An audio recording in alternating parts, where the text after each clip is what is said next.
Dr. Narayana Group of Institutions and iCreate Degree College 100% placement. మీ భవిష్యత్తుకి మాది భరోసా. So జనరల్‌గా కొందరు చూస్తూ ఉంటాం. తిన్న వెంటనే వామిటింగ్స్ అవుతున్నాయని చెప్తూ ఉంటారు. ఇక అంతేకాకుండా తిన్న వెంటనే కడుపు నొప్పి వస్తుంది. సో వాష్‌రూమ్ వెళ్ళాల్సొస్తుంది అని చెప్తూ ఉంటారు. అసలు ఏంటి ప్రాబ్లమ్? ఎందుకు తిన్న వెంటనే ఇలా జరుగుతుంది? మరి జాగ్రత్తలేంటి? ట్రీట్మెంట్ ఏంటి? న్యాచురోపతి దీని గురించి ఏం చెప్తుంది? వివరాలు తెలుసుకుందాం. మనతో పాటు ఉన్నారు ప్రముఖ న్యాచురోపతి వైద్యులు డాక్టర్ జ్యోత్స్న పులిపాటి గారు. మ్యామ్ నమస్తే అండి. నమస్తే అండి.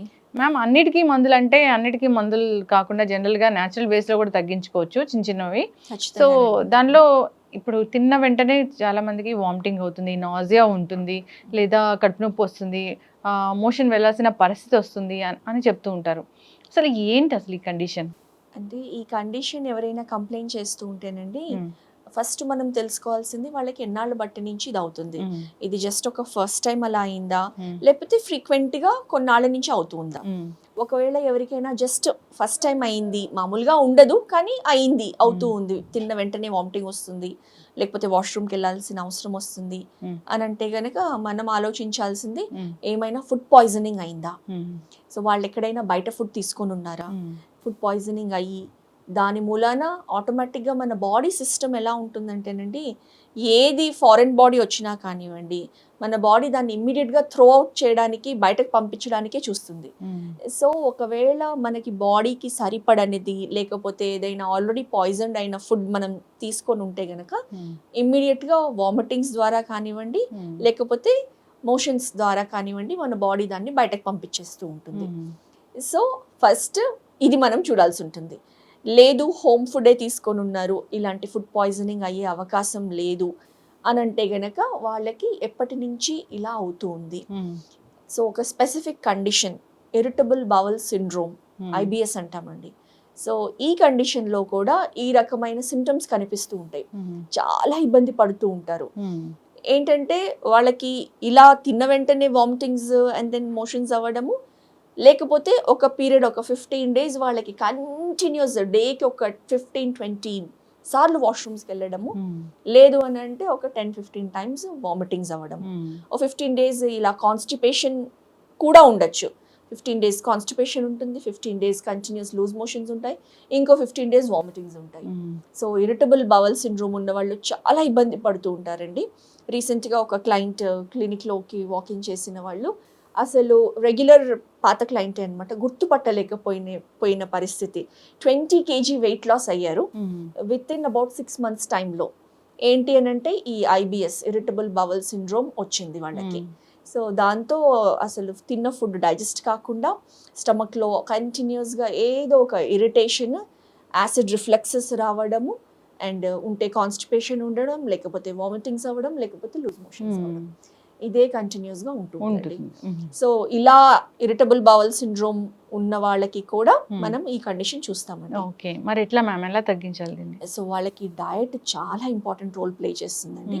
సో ఫుడ్లో వచ్చేసి స్పైసీ ఫుడ్స్ తినకుండా చాలా సాత్విక ఆహారం, స్మూత్ ఈజీలీ డైజెస్టబుల్ ఫుడ్ మాత్రమే తీసుకోవాల్సి ఉంటుంది వాళ్ళు. Like simple plain boiled vegetables, ఎక్కువ వాటరీ వెజిటబుల్స్, సొరకాయ లాంటివి, బీరకాయ, లేకపోతే పొట్లకాయ లాంటివి. తర్వాత ఆకుకూరలు చాలా జాగ్రత్తగా, చాలా బాగా వాష్ చేసి, ఎటువంటి కెమికల్స్, పెస్టిసైడ్స్ లేకుండా 100% ఆర్గానిక్ విధంలో పండించిన కూరగాయలు వాళ్ళు తీసుకోవడం చాలా ఇంపార్టెంట్. ఎందుకనంటే ఆ పెస్టిసైడ్స్తో మళ్ళీ అగైన్ ఇరిటేషన్ అనేది వస్తుంది అనమాట. దెన్ రోజు మొత్తం మీద ఎక్కువ సార్లు ఫ్లూయిడ్స్ బాగా తీసుకోవాల్సి ఉంటుంది.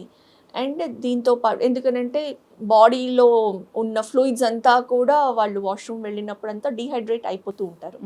సో ఫ్లూయిడ్ బ్యాలెన్స్ అనేది మెయింటైన్ చేయాల్సి ఉంటుంది. స్పైసీ ఫుడ్ లేకుండా సాఫ్ట్ ఈజీలీ డైజెస్టబుల్ ఫుడ్ అనేది తీసుకోవాల్సి ఉంటుంది. అండ్ దీనితో పాటు మనకి కటి స్నానం, హిబ్బాత్ అనేది న్యాచురోపతి వైద్య విధానంలో ఉంటుందన్నమాట.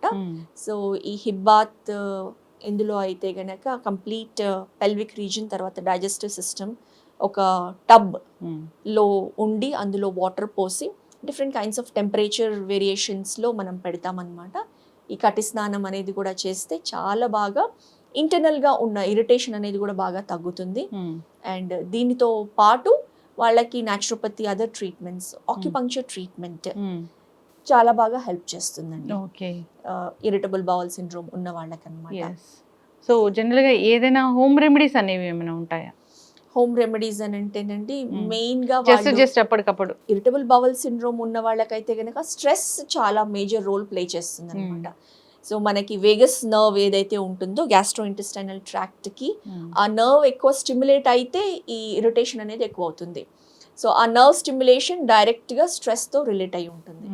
కాబట్టి స్ట్రెస్ని తగ్గించుకోవడము, మెడిటేషన్ ప్రాక్టీస్ చేయడము, ప్రాణాయామ ప్రాక్టీస్ చేయడము చేసినప్పుడు కూడా ఈ కండిషన్ అనేది చాలా బాగా కంట్రోల్లోకి వస్తుంది. ఓకే. అండ్ హోమ్ రెమెడీస్ అయితే గనక వామిటింగ్స్ ఎక్కువ అవుతూ ఉన్నాయనుకోండి, సో ఇమ్మీడియట్గా చేయాల్సింది మనము ఎలక్ట్రోలైట్ బ్యాలెన్స్ని మనము రీహైడ్రేట్ చేయాలి. కాబట్టి ఖచ్చితంగా కోకోనట్ వాటర్, లేకపోతే ఫ్రెష్ మజ్జిగ, బార్లీ నీళ్ళు ఇలాంటివి గనక ఇస్తూ ఉంటే గనక కొంచెం ఆ స్టమక్లో ఇరిటేషన్ తగ్గుతుంది. అండ్ ఎవరికైతే గ్యాస్ట్రిక్ అల్సర్స్, డియోడనల్ అల్సర్స్, ఇలా అల్సర్స్ ఉన్న వాళ్ళకు కూడా ఈ ఇన్ఫ్లమేషన్ ఎక్కువ అయ్యి అండ్ అల్సరేషన్స్ యాక్టివ్గా అయినప్పుడు కూడా ఈ వామిటింగ్స్ లాగా కూడా వస్తూ ఉంటాయండి. ఎస్, ఖచ్చితంగా మ్యామ్. చాలా చక్కగా చెప్పారు. అంటే రూట్ కాజ్ అసలు వేరే ఉంటుంది, ఇది ఓన్లీ సిమ్టమ్ ఇలా కనిపిస్తూ ఉంటుంది. ఈ సమస్య ఉన్న వాళ్ళు నిజంగా చాలా ఇబ్బంది పడుతూ ఉంటారు. సో బేసికల్గా మనం రోజు ఫుడ్ తీసుకోవాలి, తీసుకున్న వెంటనే వామిటింగ్స్ అవుతుంటాయి, లేదా కడుపు నొప్పి వస్తూ ఉంటుంది, ఇలా వాష్రూమ్ వెళ్ళాల్సిన పరిస్థితి వస్తూ ఉంటుంది. అంటే నిజంగా ఆ కండిషన్ ఎంత బాధాకరమైందో. సో న్యాచురోపతి వైద్యం దీనికి చాలా చక్కగా పనిచేస్తుందని చెప్పారు. ఒకసారి కాంటాక్ట్ చేయాలని కోరుకుందాము. హోమ్ రెమెడీస్ కూడా చాలా చక్కగా చెప్పారు డాక్టర్ గారు. సో అసలు ఫుడ్ పాయిజన్, ఈ అవుట్ సైడ్ ఫుడ్ అసలు తీసుకోకూడదని కోరుకుందాం. నిజంగానే ఈ వర్షాకాలం వచ్చిందంటే ఇంట్లోనే చాలా జాగ్రత్తగా చేస్తే తప్పితే మనకి ఏమి రాకుండా ఉంటాయి ఇన్ఫెక్షన్స్, అలాంటివి జాగ్రత్తలు తీసుకోవాలని కోరుకుందామండి. చాలా చక్కటి ఇన్ఫర్మేషన్. ధన్యవాదాలు డాక్టర్ గారు. నమస్తే అండి.